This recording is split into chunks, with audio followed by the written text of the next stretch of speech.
Hello दोस्तों, मैं वीरू, आपका ऑनलाइन ट्यूटर। आज इस चैनल पे एक बार फिर से एक बेहतरीन टॉपिक लाया हूँ। आज का टॉपिक है महाभियोग। ये राष्ट्रपति पर महाभियोग प्रस्ताव लगाया जाता है ताकि उनको पद से हटाया जा सके, क्योंकि राष्ट्रपति को आसानी से पद से नहीं हटाया जा सकता है। राष्ट्रपति की शक्तियों के दुरुपयोग या भ्रष्टाचार आदि के आरोप को लेकर इनके ऊपर महाभियोग प्रस्ताव लगाया जाता है और फिर इनको पद से समय से पहले हटाया जा सकता है। तो चलिए शुरू करते हैं हम। अगर वीडियो अच्छा लगे तो प्लीज़ लाइक, शेयर, कमेंट और सब्सक्राइब कीजिएगा और साथ ही बेल आइकन को दबा लीजिएगा। तो सबसे पहले हम राष्ट्रपति के बारे में कुछ महत्वपूर्ण बातें जान लेते हैं। राष्ट्रपति देश का सबसे बड़ा पद होता है और इस वजह से राष्ट्रपति के पास देश की सारी शक्तियाँ मौजूद होती है। वो देश का पहला नागरिक होता है। उनका चुनाव निर्वाचन मंडल के द्वारा समानुपातिक मस्जिद प्रणाली, अर्थात इसका एक और नाम है एकल संक्रमणीय मस्जिद प्रणाली के द्वारा होता है। और ये जो प्रणाली है ये अप्रत्यक्ष प्रणाली होता है, जनता के द्वारा सीधा नहीं चुन के आता है, क्योंकि जनता ने जिसे चुना है, जैसे एमएलए एमपी, तो वो वही एमएलए एमपी चुनता है राष्ट्रपति को, तो इसलिए अप्रत्यक्ष प्रणाली होता है। तो एक बार फिर से रिपीट करता हूँ। राष्ट्रपति का चुनाव निर्वाचन मंडल के द्वारा समानुपातिक मस्जिद प्रणाली के द्वारा अप्रत्यक्ष रूप से होता है। और इस चुनाव में देश के जितने भी एमपी होते हैं और देश के जितने भी एमएलए होते हैं वो सब राष्ट्रपति के चुनाव में भाग लेते हैं। लेकिन याद रहे, राष्ट्रपति लोकसभा में 2 सदस्य को मनोनीत करता है, वो इसमें भाग नहीं लेते हैं इनके चुनाव में। जब इनका चुनाव होता है तो इनका जो चुनाव होता है ये 5 साल के लिए आते हैं चुन के, और 5 साल से पहले इनको कोई भी पद से नहीं हटा सकता है। लेकिन हाँ, अगर वो शक्ति का दुरुपयोग करे या भ्रष्टाचार को बढ़ावा दे तो ऐसे में राष्ट्रपति के ऊपर महाभियोग लगाकर और समय से पहले पद से हटाया जा सकता है।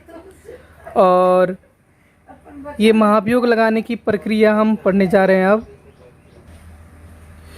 तो महाभियोग प्रस्ताव किसी भी सदन में पेश किया जा सकता है। महाभियोग प्रस्ताव किसी भी सदन में पेश किया जा सकता है। इसका मीनिंग क्या है कि अगर लोकसभा भंग है तो डायरेक्ट आप राज्यसभा में इस प्रस्ताव को पेश कर सकते हैं, लेकिन अगर लोकसभा है तो आपको पहले लोकसभा में ही पेश करना पड़ेगा। एक बार फिर से रिपीट करता हूँ। महाभियोग प्रस्ताव को किसी भी सदन में पेश किया जा सकता है, लेकिन प्रस्ताव पेश करने से पहले कम से कम 14 दिन पहले राष्ट्रपति को एक नोटिस देना पड़ता है। और इस नोटिस पर ये नोटिस मान लेते हैं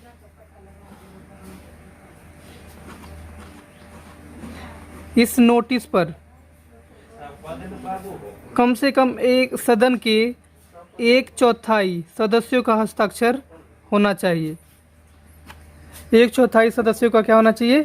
हस्ताक्षर होना चाहिए। 14 दिन पहले भेजना चाहिए और इस पर जिस सदन में पेश किया जा रहा है उस सदन के 1/4 सदस्यों का उस नोटिस पर हस्ताक्षर होना चाहिए, तो ही ये नोटिस राष्ट्रपति के पास भेजा जा सकता है, नहीं तो नहीं भेजा जा सकता। जब नोटिस भेज दिया जाता है तो महाभियोग वाले दिन राष्ट्रपति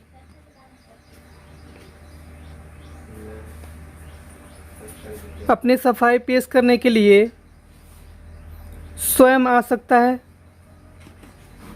जिस सदन में महाभियोग प्रस्ताव लगाया जा रहा है, या फिर अपनी जगह पे किसी प्रतिनिधि अर्थात वकील को भेज सकता है अपने सफाई पेश करने के लिए।